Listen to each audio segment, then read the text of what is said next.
napkin other பிராண்டோடது. இதோட observation தான் இப்ப பாக்குறோம். லீக்கேஜ் தெரியுதா? சோ தண்ணி எவ்வளவு போட்டிருக்கேன்? ஒரு அரை டம்ளர் தண்ணி கூட இதுல கிடையாது. இங்க பாருங்க. இப்படி இருந்தா நமக்கு 12 hours அப்சர்வேஷன் ஆகுமா?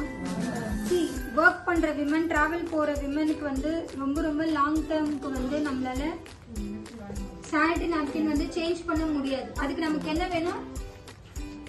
ஹை லெவலுக்கு அப்சர்வ் ஆகக்கூடிய ஒரு சானிட்டரி நாப்கின் ரொம்ப ரொம்ப முக்கியம். லைக் ஒரு மீட்டிங் ஹால்ல இருக்கீங்க, ஒரு 3 மணி நேரம் 4 மணி நேரம் மீட்டிங், ஒரு அரை மணி நேரத்துக்கு கூட ஒரு சானிட்டரி நாப்கின் தாங்க மாட்டேது அப்படின்னா அந்த ஹால்ல இருந்து நம்மளால 10 வாட்டி எழுந்து வெளியில போக முடியுமா? ஹெவி ப்ளீடிங் இருக்கக்கூடிய நிறைய பேர் இருக்கீங்க இல்லையா, ரைட்?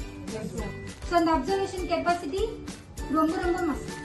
ஸோ ஒரு இடத்துல நிக்கிறீங்க, நின்று நீங்க ஒர்க் பண்றீங்க, ஒரு 3 to 4 hours நீங்க கம்ஃபர்டபுளா இருக்கணும். என்னோட ட்ரெஸ்ல லீக்கேஜ் ஆயிடுச்சா, இல்ல அது ஃபுல்லாவே அப்சர்வேஷன் ஆயிடுச்சா, இந்த டென்ஷன்ல இருந்தீங்கன்னா உங்களால உங்களோட ஒர்க்கை வந்து ப்ராப்பரா வந்து கான்சென்ட்ரேட் பண்ண முடியாது. ஸோ நம்மளோட சானிட்டரி நாப்கின்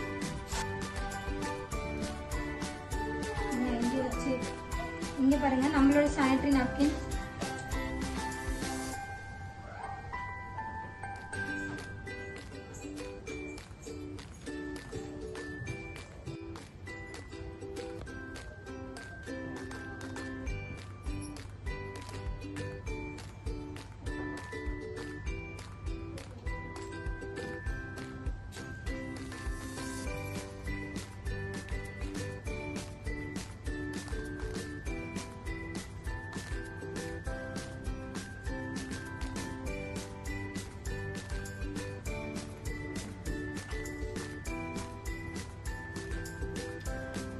தண்ணி தெரியுதா? தண்ணி கேப்பபிலிட்டி தெரியுதா?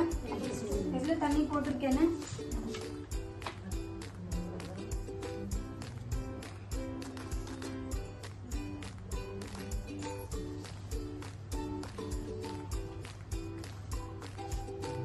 நார்மலாவே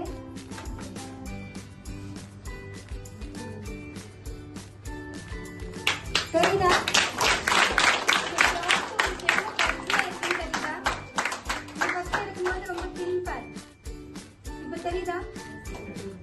லீக்கேஜ் எதுவும் இல்ல, தண்ணி கொட்டல. சோ இதுதான் 12 hours அப்சர்வேஷன். சோ ஒரு சானிட்டரி நாப்கின் யூஸ் பண்ணி தாராளமா உங்களால ஒரு நாள் ஃபுல்லா வந்து உங்களோட ஒர்க்கை வந்து கம்ப்ளீட் பண்ண முடியும். அடிக்கடி நீங்க டிராவல்லையோ இல்லைன்னா எழுந்து போய் சானிட்டரி நாப்கின் மாத்தணும் அப்படின்ற ஒரு நெசசரியே வந்து இருக்காது. தெரியுதா டிஃபரெண்ட்? இப்ப சொல்லுங்க, எது பெஸ்ட்? எதுதான் பெஸ்ட்?